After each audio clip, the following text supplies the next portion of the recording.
जय हिंदू राष्ट्र। सामान्य रास्ते पर वो एक कहावत है ना, लीक छाड़ तीनों चलें शायर सिंह सपूत। तो मैं सपूत भी नहीं हूँ, सिंह भी नहीं हूँ, शायर था, अब शायर भी नहीं हूँ उस तरह का। इसके बावजूद मुझे लगता है कि जो सामान्य गति है, सामान्य दिशा है, उससे अलग भी सोचा जाना चाहिए। और ये मूल बात कई वर्षों से मैं कहता आ रहा हूँ। आज इस पर एक विशद चर्चा करने का मन है कि 1857 जिसको स्वतंत्रता समर बताया गया है, वो 1857 क्या स्वतंत्रता संग्राम है भी?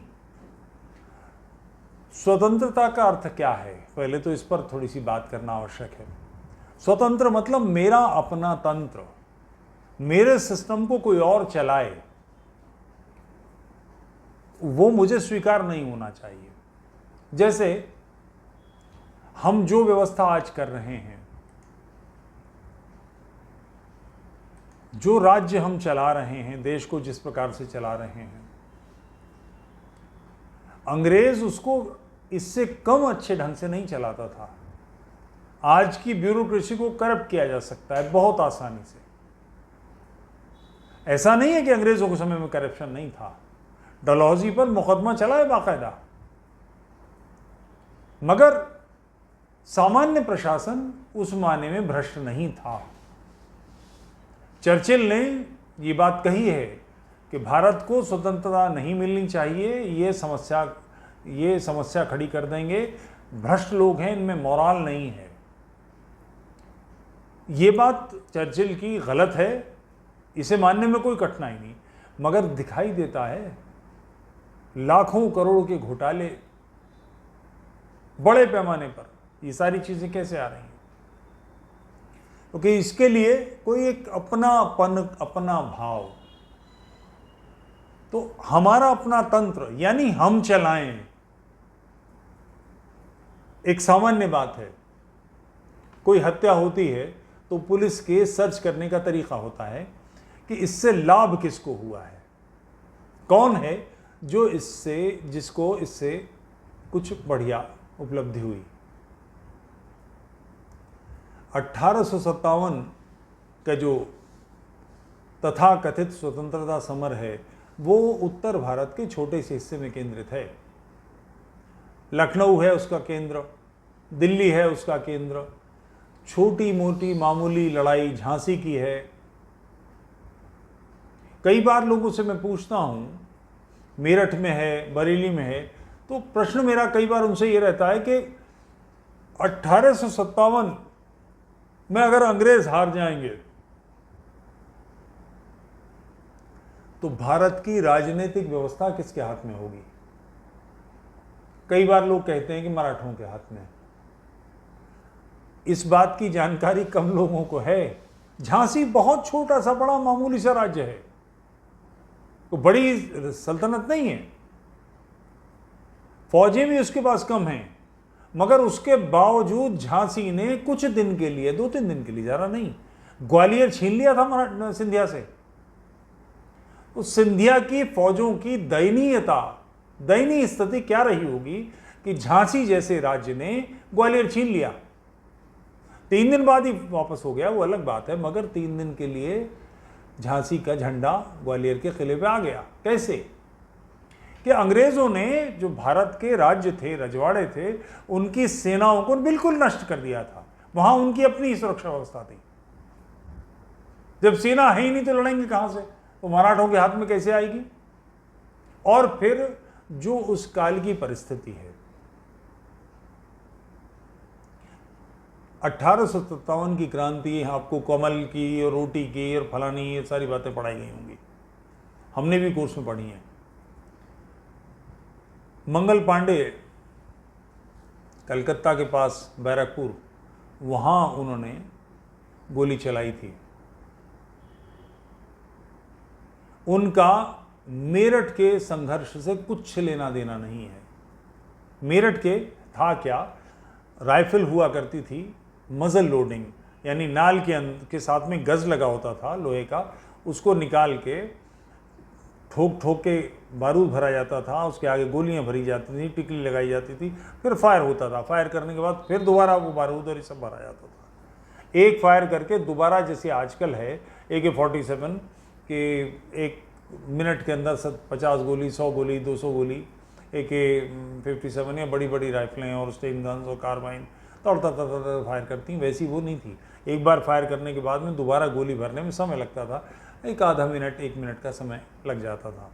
इसीलिए फायरिंग इस तरह से की जाती थी, कुछ लोग बैठे होते थे, कुछ लोग खड़े होते थे। वो फायर करते थे, वो बैठ जाते थे, बैठने वाले फायर करते थे, वो हट जाते थे, तो दूसरी कमान संभाल लेते थे। लगातार पालियों में गोलियां चलाई जाती थी।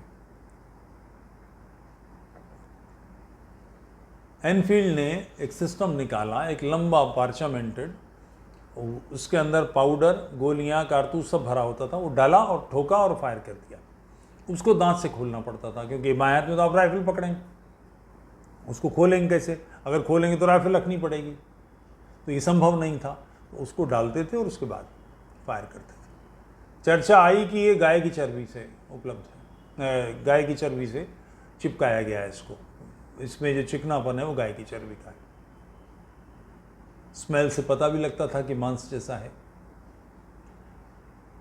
जो अंग्रेज़ों की फौजें थीं, ये बेसिकली मूलतः पूर्वी उत्तर प्रदेश, बिहार, उड़ीसा, बंगाल के ब्राह्मण थे, भूमिहार हुआ करते थे अधिकतम। इन लोगों की से इन्होंने विरोध किया था, और ये इसीलिए इस लड़ाई को पांडी म्यूटिनी कहा जाता है। पांडी म्यूटिनी, सिपॉय म्यूटिनी। तो उन्होंने अपने ऑफिसर्स को मार दिया। अच्छा, इसमें ये भी ध्यान रहे कि 1857 की जो चर्बी का झगड़ा है, उसमें सूअर की चर्बी झूठ बताई गई है। उत्तर भारत में अंग्रेज़ों को गाय का चमड़ा चाहिए था, बेल्ट बनाने के लिए, राइफल के होल्स्टर बनाने के लिए, कारतूस रखने की पेटी बनाने के लिए, वगैरह वगैरह कामों के लिए। इसके लिए उनकी बूचरी थी। महाशय धर्मपाल की जो प्रसिद्ध गांधीवादी, उनकी बड़ी मोटी किताब है इस विषय पर। कसाई उनके हमेशा मुसलमान होते थे, मालिक अंग्रेज होते थे, और वहाँ गायें काटी जाती थी। यहाँ से चमड़ा मिलता था उनको, और जो मांस था उससे वो चर्बी मिलती थी। सूअर की चर्बी कहाँ से आती थी? एक तो पहले ध्यान रहे कि सूअर मांस किसका है।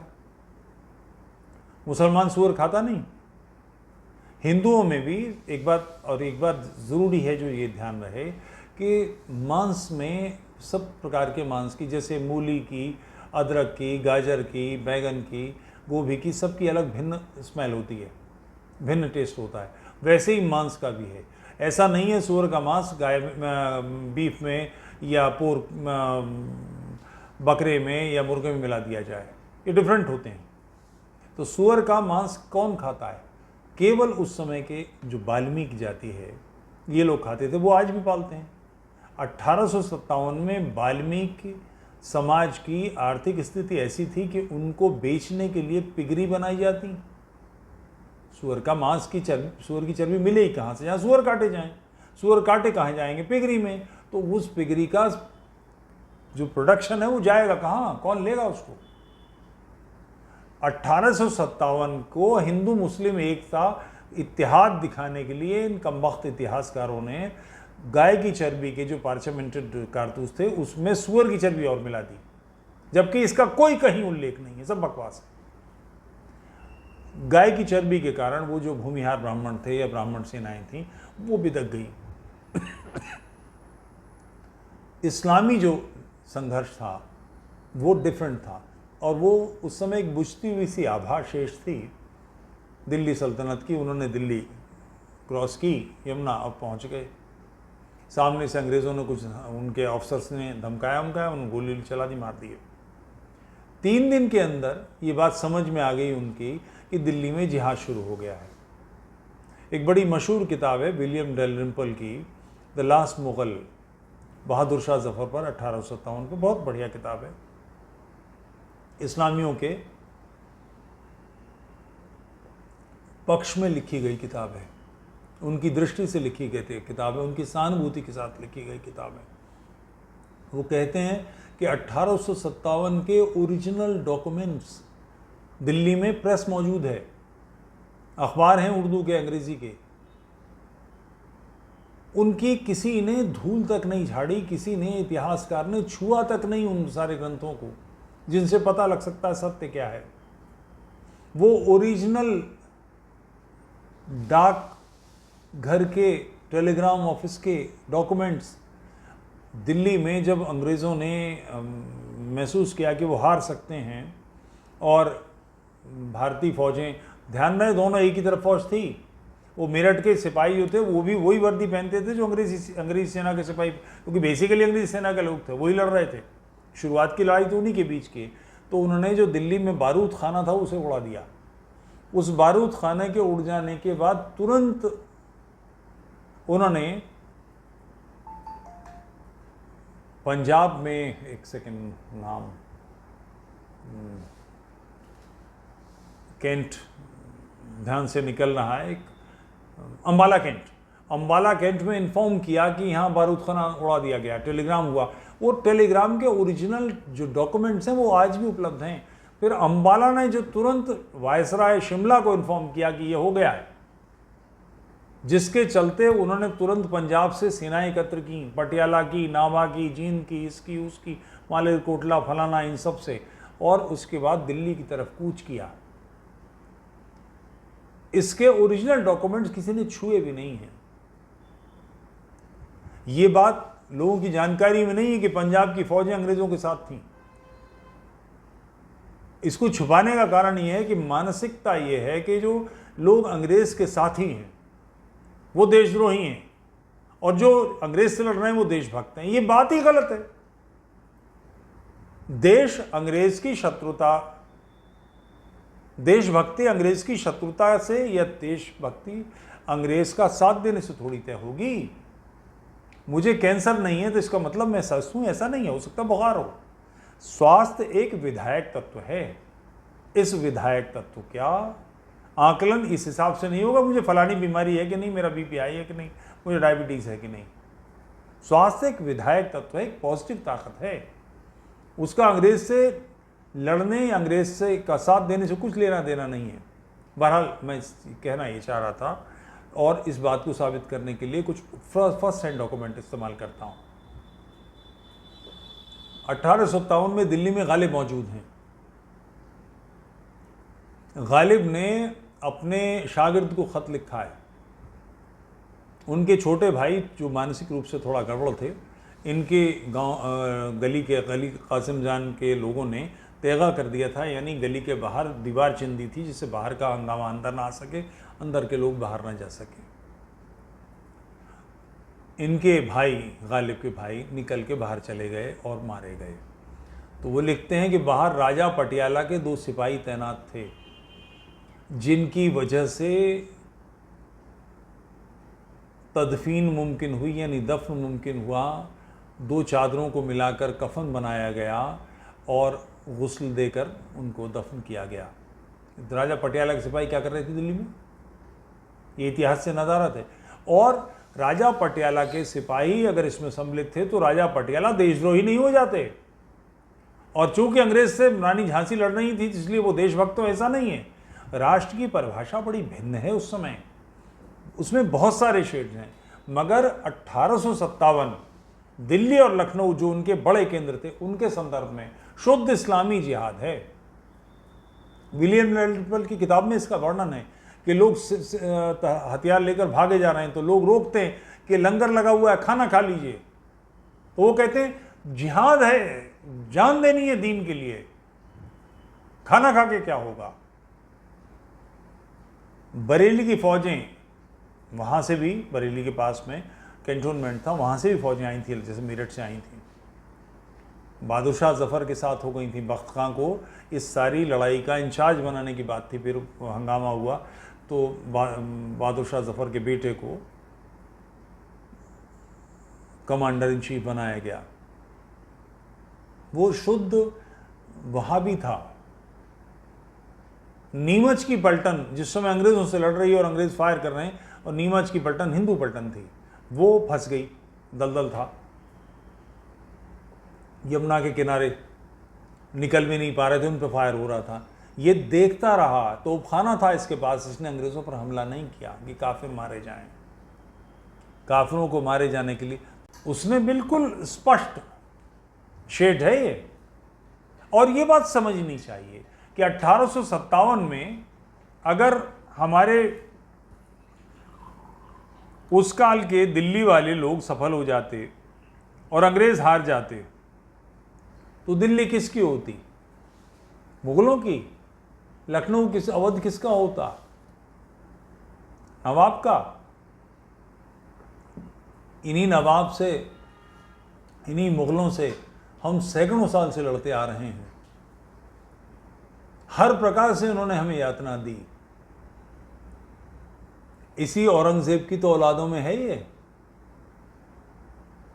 सब प्रकार से जिन्होंने हमको ध्वस्त किया, जिनके कारण हमारी माताओं ने, बहनों ने जौहर किए, हमारे पूर्वज मारे गए, जिन्होंने प्राण दिए, इनको वापस स्थापित करेंगे। मराठों में अब इतना दम नहीं बचा था कि वो भारत को छीन सकते, क्योंकि मराठों के पास इस तरह का डॉक्ट्रिन अब नहीं बचा था। अटक से कटक तक भगवत ध्वज लहराना है, ये भाव मराठा सेनापतियों में समाप्त हो चुका था। मराठा सेनापति यानी सिंधिया, यानी गायकवाड़, यानी होलकर, पेशवा तो समाप्त ही हो चुके थे। नाना फडणवीस और ये सारे लोगों की तो हाल बची क्या थी।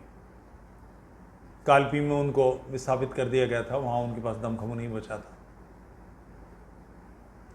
तो उस इस्लामी सत्ता को स्थापित करने के लिए सारे उत्तर भारत का देवबंदी मुल्ला वर्ग सक्रिय हुआ था।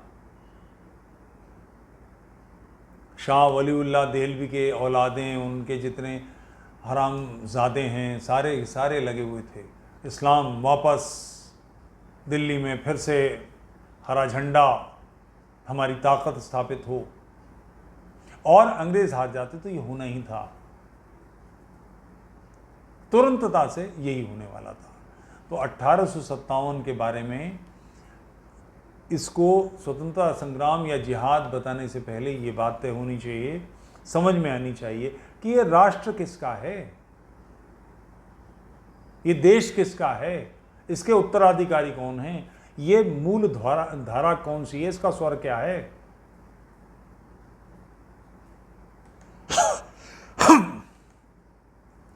हम लोग गंगा जमनी तहजीब हमको पढ़ा दी जाती है। गंगा भी हमारी, जमुना भी हमारी है। गंगा जमनी तहजीब जिस संदर्भ में कही जाती है वो बेसिकली इस्लामी पराजय की बात है।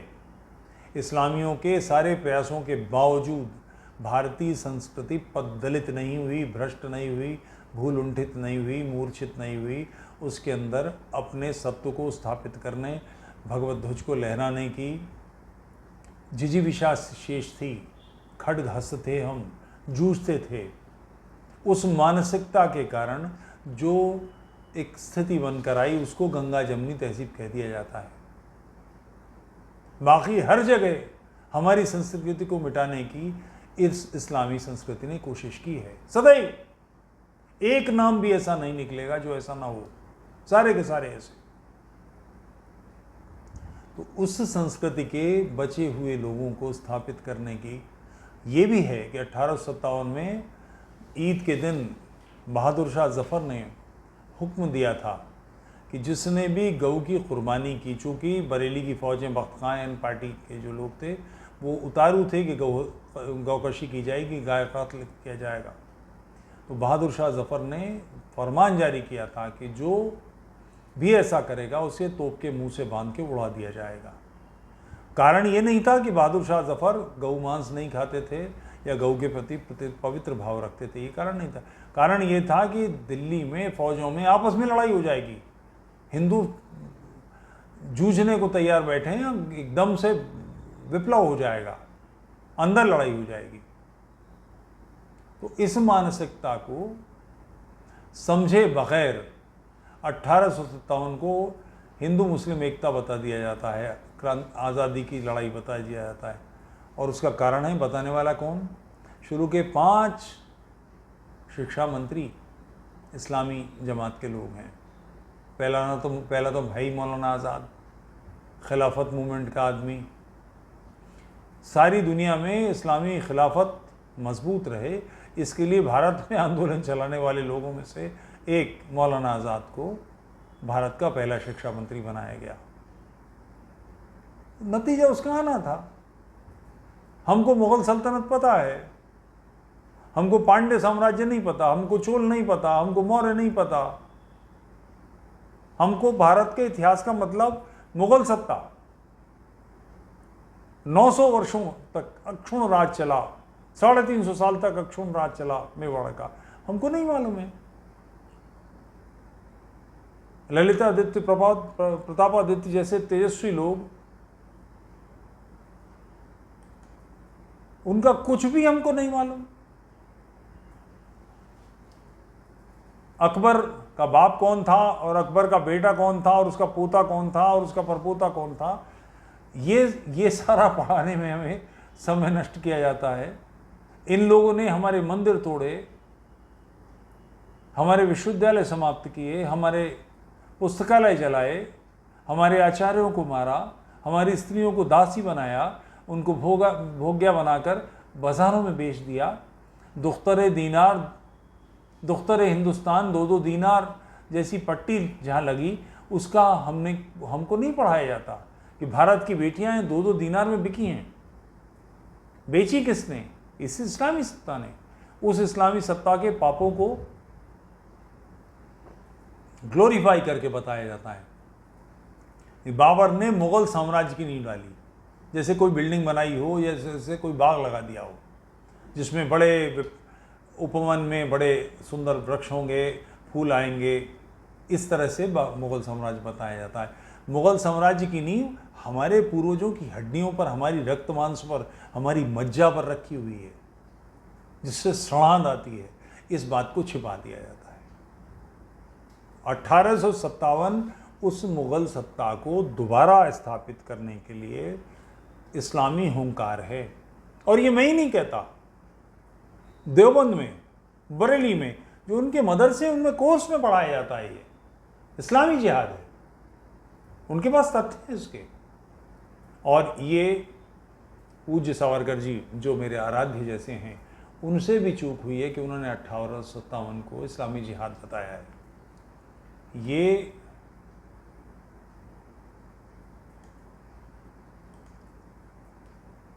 एक,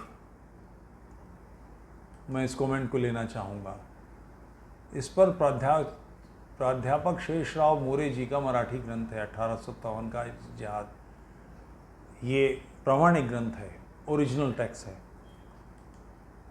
इसका जिक्र नहीं होता, लोग बताते नहीं हैं। सच्चाई है ये। और उसका कारण ये है कि ये चूंचू का मुरब्बा राष्ट्र है, ऐसा बना दिया जाए। इसके हिस्से इस्लामी भी हैं, इसके हिस्से हिंदू भी हैं, इसके हिस्से पारसी भी हैं, इसके हिस्से यहूदी भी हैं। सारी दुनिया के लोग, ये धर्मशाला है, फिराक का शेर है ना, सरजमीन हिंद पर अक़वाम आलम के फिराक, संसार भर की कौमों के भारत की धरती पर फिराक, काफ़िले आते गए हिंदुस्तान बनता गया, कि लोग आते गए और हिंदुस्तान बन गया। इसका कोई मूल स्वर नहीं है, इसकी कोई मूल धारा नहीं है। इसमें सब दुनिया भर के लोग, वाहियात लोग जो आ गए वो इसका हिस्सा हो गया नहीं। इसलिए 1857 भारतीय स्वतंत्रता समर नहीं है। इसलिए प्लासी की लड़ाई भारतीय स्वतंत्रता समर नहीं है। 300 साल पुराना डकैत और नया आया वो डकैत आपस में लड़ रहे हैं। ये भारत के आज़ादी की लड़ाई नहीं है। रानी भवानी, सेठ हमीचंद इत्यादि जो लोग, मीर जाफ़र, ये सारे के सारे देशभक्त राष्ट्रनायक हैं जिन्होंने ढाका के नवाब से हमारी जान छुड़ाई। उस समय बिहार नहीं था, बंगाल का हिस्सा था बिहार। ये सारे क्षेत्रों से हमारे पूर्वजों ने इनको मार के भगाया। जो हथुआ है, बनारस है, दरभंगा है, ये सारे जो भूमिहारों के राज्य हैं, ये राज्य ढाका की नवाबी ढाकर उससे छीने गए हैं। ये हमारे प्रतापी पूर्वजों ने स्थापित किया है, जो समझते थे कि राष्ट्र क्या है। राष्ट्र एक तरफ अंग्रेज लड़ रहा है, अंग्रेज से जो लड़ने वाला है वो भारत की राष्ट्रीयता का नेता है। नहीं नहीं नहीं नहीं, पुराना आक्रमणकारी है, दुष्ट है, हर प्रकार का बुरा आदमी है। उसी के खानदान की औलादों ने 1907 में मुस्लिम लीग का गठन किया था। नवाब सलीमुल्लाह खान, ढाका का नवाब, ये उसी की औलाद है। इस बात को, किसी भी विषय को समझते वक्त इसका ध्यान रखें कि मूल स्वर क्या है, स्रोत क्या है। ये राष्ट्र मेरा है, ये राष्ट्र प्रत्येक वाल्मीकि का है, प्रत्येक जाटव का है, प्रत्येक महार का है, ये राष्ट्र प्रत्येक कायस्थ का है, प्रत्येक क्षत्रिय का है, प्रत्येक वैश्य का है, प्रत्येक ब्राह्मण का है, हम सब का ये राष्ट्र है। इस पर जो आक्रमण हुए वो चूंकि 100 साल से, 200 साल से, या 150 साल से, या 300 साल से भारत में निवास कर रहे हैं, इसके कारण से वो भारत के मूल नागरिक नहीं हो जाते। ये भारत मेरा है, हमारा है। हाँ, ये सारे लोग राष्ट्र में सम्मिलित हो जाएं, इसका हिस्सा हो जाएं, निश्चित रूप से उनका स्वागत है।